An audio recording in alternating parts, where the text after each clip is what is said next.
Okay, we need to solve and give interval notation for this compound inequality. So first thing we're going to do is just solve each of them. So let's start with this one on the left. We'll add 2 to each side. So we get negative 3x is greater than 13. We divide by negative 3 on each side. So now when we divide by a negative with an inequality, what do we need to do? Well, we have to flip that inequality sign. So now x is less than negative 13 thirds. Okay, and then I'm just going to put an and as kind of a placeholder here. Okay, let's solve the second one. First, we want to distribute that in. So we get 2x minus 2 is greater than or equal to negative 4. We need to add the 2 to each side. So those cancel. I get 2x is greater than or equal to negative 2. Divide by 2.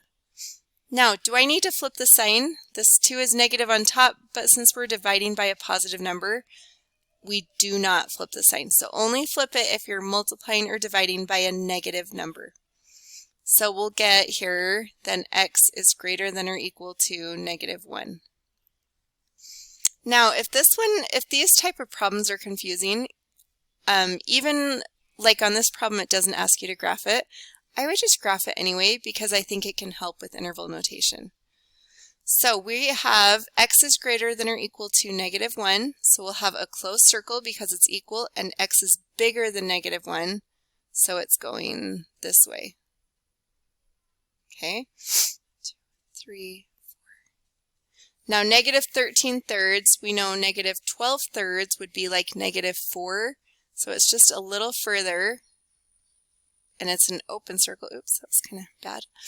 It's an open circle, and so because it doesn't equal, now x is less than negative 13 thirds, that means it's smaller, so it's going to be going in this direction. So we have arrows going opposite of each other.